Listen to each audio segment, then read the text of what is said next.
विद्यार्थियों नमस्कार। ऑनलाइन कक्षाओं के अंतर्गत हम पढ़ रहे हैं रामधारी सिंह दिनकर की कविता बालिका से वधू। पूर्व की 2 कक्षाओं में हमने बालिका से वधू कविता के पूर्व के अंश पढ़े हैं। आज हम इस कविता के अंतिम अंशों का अध्ययन करेंगे और उसमें कवि ने बाल विवाह जो एक सामाजिक कुरीति है उसका उन्होंने इस कविता के माध्यम से उल्लेख किया है और एक बालिका के वधू बन जाने पर उसका जो अल्लड़ बचपन है एकदम दब जाता है, उस स्थिति का वर्णन किया। बनी फिरेगी कौन बोलती प्रतिमा हरियाली की, कौन रूह होगी इस धरती फल फूलों वाली की। हंसकर हृदय पहन लेता जब कठिन प्रेम जंजीर, खुलकर तब बजते न सुहागिन पाँवों के मंजीर। रूह यानी आत्मा। क्या करें? बनी फिरेगी कौन बोलती प्रतिमा हरियाली की, कौन रूह होगी इस धरती फल फूलों वाली की। हंसकर हृदय पहन लेता जब कठिन प्रेम जंजीर, खुलकर तब बजते न सुहागिन पाँवों के मंजीर। कवि रामधारी सिंह दिनकर यहाँ वर्णन करते हैं कि अब हरे भरे खेतों के बीच हरियाली की मूर्ति की तरह कौन बोलती फिरेगी और कौन इस फल फूलों वाली मायके की धरती की आत्मा बनकर रहेगी। बनी फिरेगी कौन बोलती प्रतिमा हरियाली की, कौन रूह होगी इस धरती फल फूलों वाली की।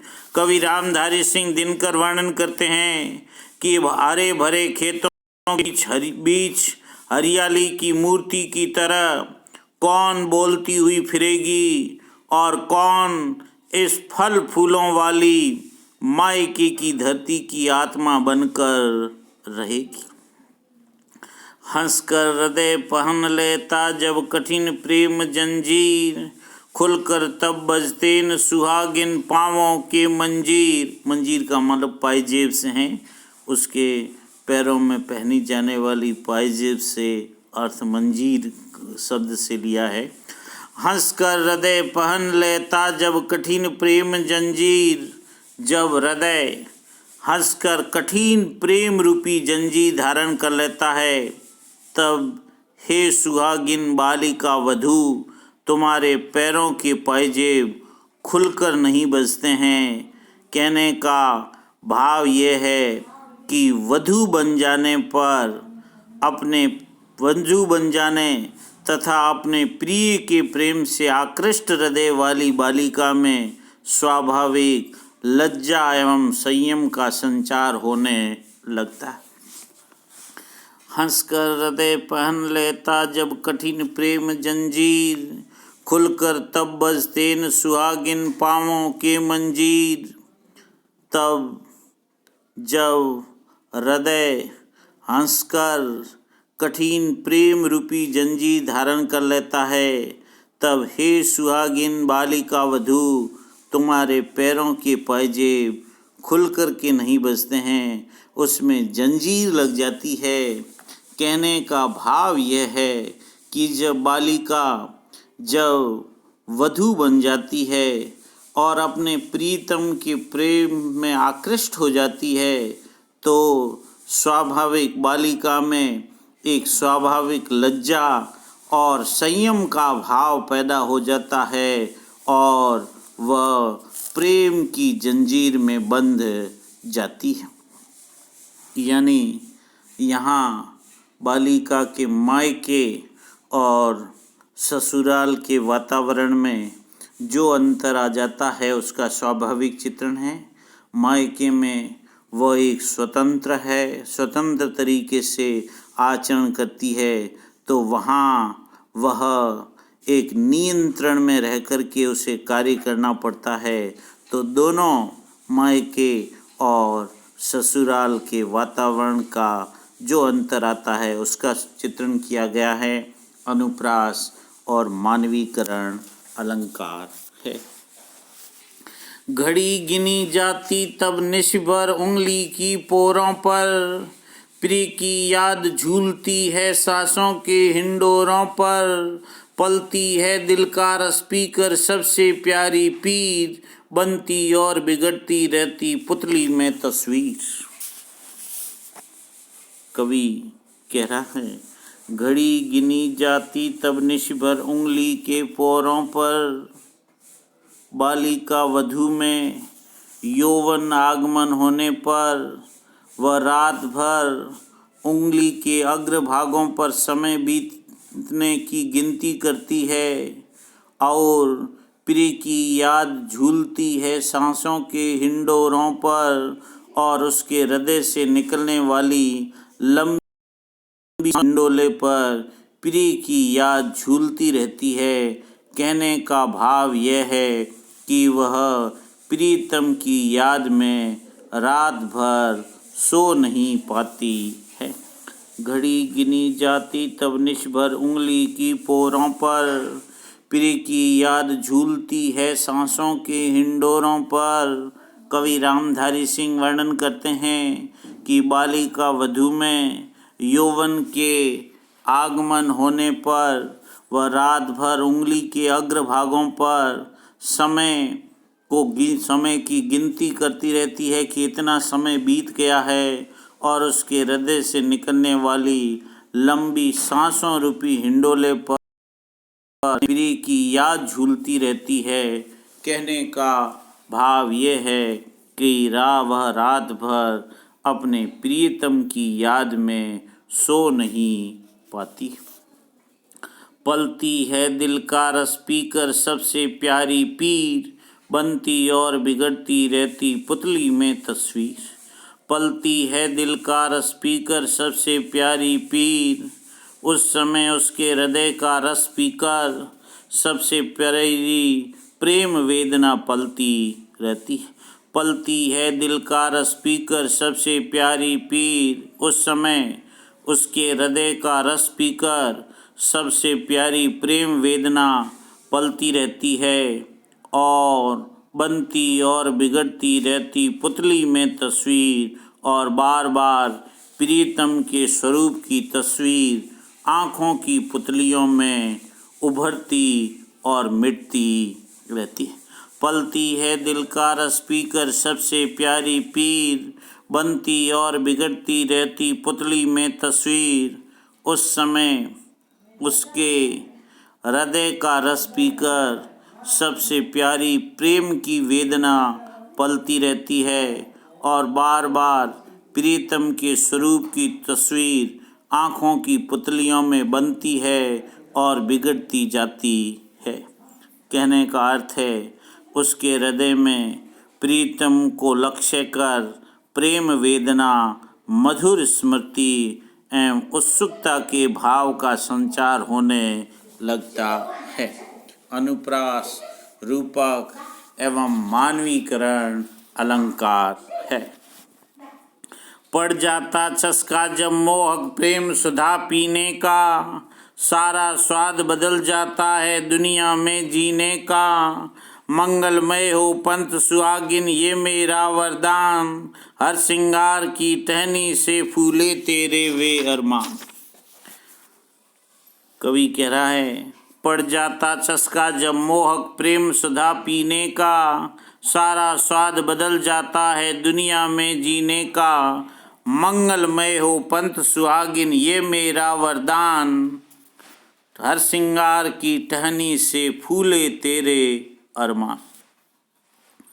कवि वर्णन करता है कि पड़ जाता चस्का जब मोहक, चस्का का मतलब लगाव, आकर्षण, पड़ जाता चस्का जब मोहक प्रेम सुधा पीने। कवि वर्णन करता है कि जब बालिका वधू को पति के प्रेम रूपी अमृत को पीने का मोहक आस्वाद मिलने लगता है, अर्थात पति से वह प्रेम अनुरक्ति रखने लगती है, सारा स्वाद बदल जाता है दुनिया में जीने का, तो उसे उस प्रेम सुधा के समक्ष संसार में जीने का स्वाद पूरी तरह बदला हुआ लगता है, अर्थात उसे अति सुखपूर्ण लगता है।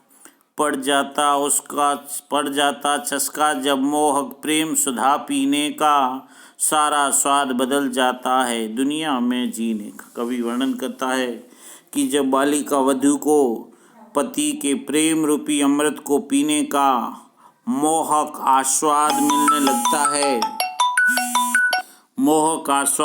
लगता है, अर्थात वह पति से वह प्रेम में अनुरक्त रखने लगती है, तो उससे उस प्रेम सुधा के समक्ष संसार में जीने का स्वाद पूरी तरह बदला हुआ अर्थात बहुत अधिक सुखपूर्ण लगता है। मंगलमय हो पंथ सुहागिन ये मेरा वरदान, हर श्रृंगार की टहनी से फूले तेरे वे अरमान। कवि कहता है कि हे नव सुहागिन, तुम्हारा ग्रस्त जीवन पथ सदा मंगलमय होवे, ये मेरा वरदान है। मंगलमय हो पंथ सुहागिन ये मेरा वरदान, कि तुम्हारा ये ग्रस्त जीवन, कवि कहता है कि हे नव सुहागिन, तुम्हारा यह ग्रस्त जीवन का जो पथ है हमेशा मंगलमय होवे, कल्याणकारी होवे, यह मेरा वरदान है। और हर श्रृंगार की टहनी से फूले तेरे अरमान, और हर श्रृंगार की टहनी की तरह तुम्हारे कामना रूपी फूल सदा खिलते रहे। हर श्रृंगार की टहनी से फूले तेरे अरमान, और हर श्रृंगार की टहनी की तरह तुम्हारे कामना रूपी फूल सदा खिलते रहे। यहाँ बालिका वधू में यौवन आगमन के साथ, पति के साथ, ग्रस्त जीवन के साथ जो लगाव होता है उसका है वो चित्रण करते हुए कवि ने ग्रस्त जीवन की मंगल कामनाएं प्रकट की।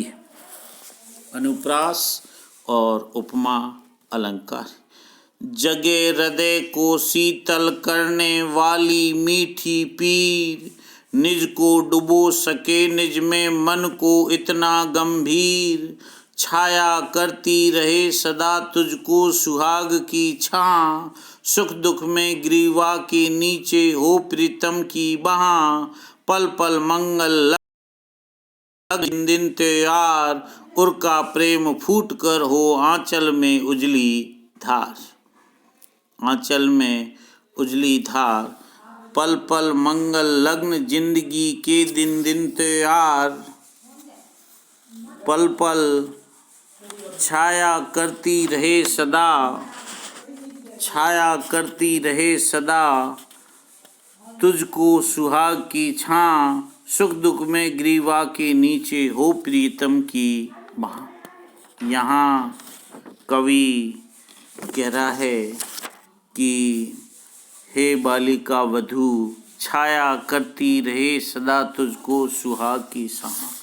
तुम्हारे इस सौभाग्यशाली जीवन की अपने पति के साथ जीवन की, ग्रस्त जीवन की छाया तुम्हारे लिए सदा बनी रहे, तुझको सुहाग की छां, और हमेशा तुम्हें को ये सुहाग की छाया अपने जीवन में हमेशा मिलती रहे, हमेशा मिलती रहे। और कह रहे हैं कि जगे हृदय को शीतल करने वाली मीठी पीर, निज को डुबो सके निज में मन को इतना गंभीर। यहाँ कह रहे हैं कि कवि ये आशीर्वाद दे रहा है कि बालिका वधू के हृदय को शीतल करने वाली प्रेम पीड़ा सुमधुर बनी रहे। जगे हृदय को शीतल करने वाली मीठी पीर, कवि ये आशीर्वाद दे रहा है कि बाल वधू के हृदय को शीतल करने वाली प्रेम पीड़ा सुमधुर बनी रहे। निज को डुबो सके निज में मन को इतना गंभीर, उसमें वह अपने मन को गहराई तक निमग्न कर सके, अपने आप में प्रेम अतिशय रूप में प्रेम अतिशय रूप से निमग्न रहे। जगे हृदय को शीतल करने वाली मीठी पीर। कवि आशीर्वाद दे रहा है कि बाल वधू के हृदय को शीतल करने वाली प्रेम पीड़ा सुमधुर बनी रहे, उसमें वह अपने मन को गहराई तक डुबोकर अपने आप में प्रेम अतिशय रूप से निमग्न रहे।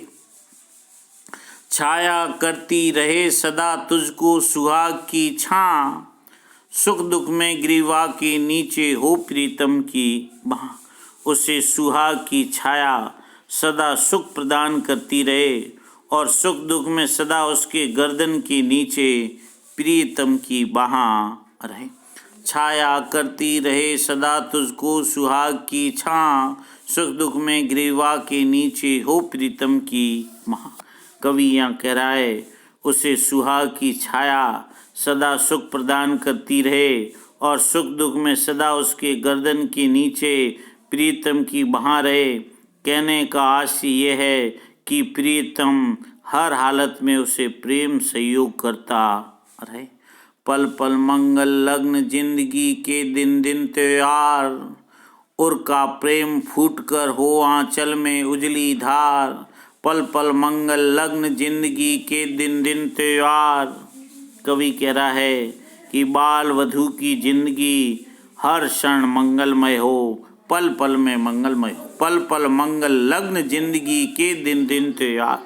कवि कह रहा है कि बाल वधू की जिंदगी पल पल में मंगलमय हो, हर क्षण मंगलमय हो, उसके लिए हर दिन त्योहार के समान हो और उसे हमेशा त्योहार की तरह खुशियाँ हमेशा मिलती रहे। उर का प्रेम फूट कर हो आंचल में उजली धार, उसका प्रेम परिपक्व होकर उसकी गोद में एक दिन दूध की उज्ज्वल धार बने, अर्थात उसे उज्ज्वल मातृत्व प्राप्त हो। उर का प्रेम फूट कर हो आंचल में उजली धार, उसका प्रेम परिपक्व होकर उसकी गोद में एक दिन दूध की उज्ज्वल धार बने। कहने का आशय यह है कि उसे उज्ज्वल मातृत्व प्राप्त हो, वह मातृत्व का सुख प्राप्त करे। कवि ने बाल वधू की मंगलमय जीवन की कामना प्रकट की है और यहाँ अनुप्रास और रूपक अलंकार का प्रयोग हुआ है और बाल वधू के मंगलमय जीवन की कामना करते हुए उसके ग्रस्त जीवन को सुखमय बनाने की अभिव्यक्ति कवि ने प्रकट की है। धन्यवाद।